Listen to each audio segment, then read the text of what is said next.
Hello, welcome to another weekly video. Today I'm going to be talking about why can't people get off drugs and alcohol. Um, I think there's a lot of people out there who are probably like me at one point where you just really can't understand why people use alcohol or drugs or why they can't get off alcohol or drugs. I remember when I was really young and my mother used to tell me that my dad was on drugs and sometimes he would disappear and um he would be gone for days at a time, and like I didn't really understand why why he was doing that, but my mother would tell me that he was on drugs, and um I guess he was just out using for several days at a time, and then he would come home and I guess I was a little confused, but just thought that everything was over with the drugs. But I didn't really have a whole lot of understanding back then anyway. But um, I know there was also another part of it where I didn't understand how something couldn't like override your desire to be on drugs. Like I think we naturally tend to think that we as a person that the person on drugs loves, maybe they could stop for us. I don't know if that's a natural thought for most people, but that's what I thought as a child. I just remember thinking, well, why can't my dad stop using drugs for me? Like, wouldn't the love of his family and the fact that he would want a stable life, wouldn't that override the the desire or the need to go out and do drugs? But you know, learning what I have now, I know it's not that simple. Um, so I'm just gonna try to make this video for anybody who has questions like that. I know there are a lot of people that even though they've been through some hard things, may not understand why a person does drugs, or why they can't get off drugs. Um, and it's kind of difficult to explain because there's a lot to it, but I'm gonna try to put it, I guess, in plain English as best as I can. Um, when I look at myself, I've struggled with, um, I guess, some addictions in life. I've struggled with abusing prescription drugs, and I've had an addiction for food. Um, so I kind of understand some of it. I can't. I probably can't understand the level of, like, disappearing for days at a time, and going and staying at other people's houses. I don't know what that was like. And illegal drugs, I'm not quite sure what that was like, or what it is like.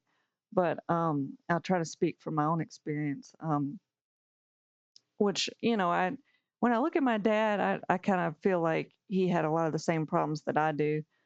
Um, when you go through a lot growing up, especially as a child in your home, with your parents, if your parents are on drugs or if they're abusive, things like that, you tend to struggle with things that maybe not everybody struggles with.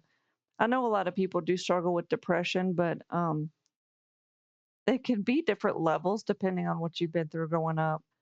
Um, so, for example, with my life, I went through a lot of abuse growing up, and it just really damaged my confidence, and I've struggled with extreme depression. It not just depression. It's one of the worst levels of depression there is. I can't think of the name of it, but it's um, it's been things that go with it, like suicidal thoughts. Not everybody goes through these things, and a lot of people have outlets, I think, to kind of keep themselves from getting into bad positions like depression, or mental health issues. But um, with what I went through growing up, it was so extreme. It was just, excuse me, it was really hard to find a way to I don't know if you want to say escape, like, excuse me, sorry, I have a chest cold. Um, it was really hard for me to find ways to constructive ways to escape the um, the bad things that happened in my life. You know, some people do find hobbies and some people find jobs and things like that. But I just found that my mental pain and depression was so much that I just couldn't escape it. So that's one thing I would try to say, that if you find people on drugs or alcohol, they've usually been through something so extreme that, like, um, the things in life that are healthy to do to help yourself feel better just don't work. You know, and I do think part of it is a brain chemistry thing. But I think you just kind of have to um, find some way to stop feeling what you're feeling, and it usually ends up something like drugs. Uh, when I started taking prescription drugs, I just remember that, like, I just felt like happier than I had ever felt, and it took all the depression away, and it really felt like it was taking the mental pain that I had away. And it's really hard to describe what it's like to have a mental pain.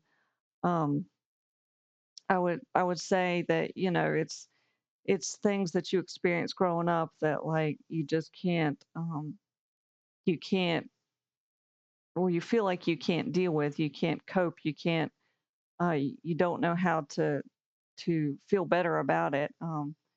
Things that, like, you're in a situation where you should never have to be as a child. Some of that can be if like your parent asks you to do things as a child that only only an adult should be doing. That's kind of sometimes those type of things fall into that. Um, but you know, there's a path to getting on drugs that starts with, like, a lot of emotional pain. Um, and I can tell you for sure, anybody on drugs or alcohol is trying to escape their emotional pain, which usually comes in a child when you're a child. Being molested, that's a big one. It's hard to know what to do with those feelings as a child, and they don't just go away. I think a lot of us who have been molested or had any kind of abuse kind of feel like it should just go away over time. Um, that's one of the traps that I fell into. You know, just believing that, like, over time something could just go away. Um, there's so many things that you have to do in your own life to kind of get past things. And then, you know, there's I think a lot of people have this idea that, like, if you are struggling with something, you can just talk about it and it'll go away. It's not that simple either. There are things that just last forever in your mind, and you don't know how to get rid of them. Fortunately, you know, um, God helps you get into situations that can heal it, and it does take time, even with that kind of thing. But I guess my point was more, you know, why can't a person get off drugs? Um, it's really it's really because I mean, the easiest way I know how to explain it is that when a person goes through any kind of trauma, abuse, molestation, anything that's like that impacts them in a way that, like, um, they don't know how to get rid of the feeling. For example, if you're molested as a child, it's not going to be as simple to just talk about it, or it's not going to just go away. It's something that basically, if you want to look at it, like, it damages the brain almost as an injury. Um, it's going to be very difficult to cope with as a human being in life. So so that's kind of the starting point with most people when they get on drugs. But it really snowballs from that point because if you don't know how to get rid of this trauma, it's only going to get worse. You know, it's the lasting impact of those feelings. You feel them for years, and all of a sudden, you know, you can't you can't watch your favorite TV show anymore, and it doesn't make the feelings go away. They're just kind of stuck. Um, and then you may have physical problems to where you end up like using, let's just say, over the counter substances like Tylenol or whatever. You may start to get headaches. And then if you still don't know how to deal with the things that what happened in your past, you'll probably end up doing more and more things that will put you in a situation of feeling extreme feelings that are hurtful. If you've been molested, you may find yourself getting into more situations where you're embarrassed. So you have more negative feelings piling on and on and on. Um, so now you're getting headaches, and you still can't seem to escape the the mental pain. You're getting more and more bad feelings building up. So your headaches get worse, and now you need a pain prescription, something much more extreme, and that's an easy way to get addicted to it. And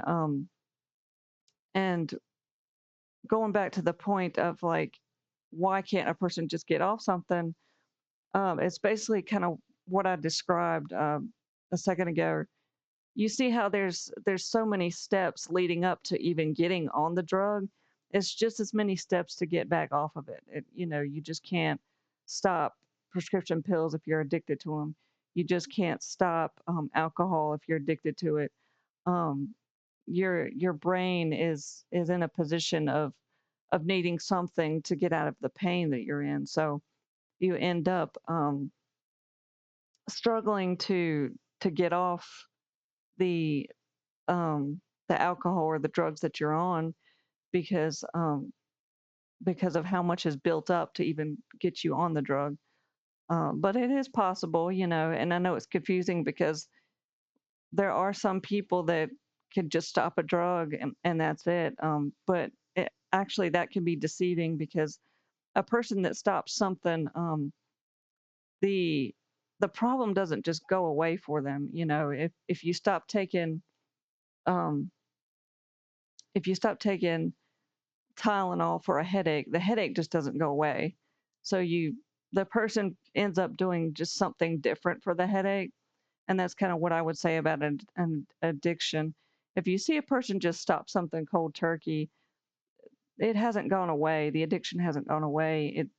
People tend to treat it in a different way, which isn't necessarily a bad thing. Some people can find a better way to handle their addiction, especially if you're getting better from the trauma that you've been through. But most of the time, unfortunately, I see people just kind of trade one bad addiction for another. They go from, um, alcohol to prescription drugs or something like that. It just doesn't really change from anything better. But I do think it's possible. You just have to really follow God and kind of wait for what He puts you through. I guess He does put you through a lot of things that are difficult to go through, even to try to heal. So there's that aspect too. But anyway, I'm not sure if I really answered that question very well. It's very difficult to describe when you haven't gone through it to understand what trauma is like and what addiction is like. It's very hard to explain. But anyway, I'm going to try to wrap it up there. And thank you for watching. Hope you have a good day.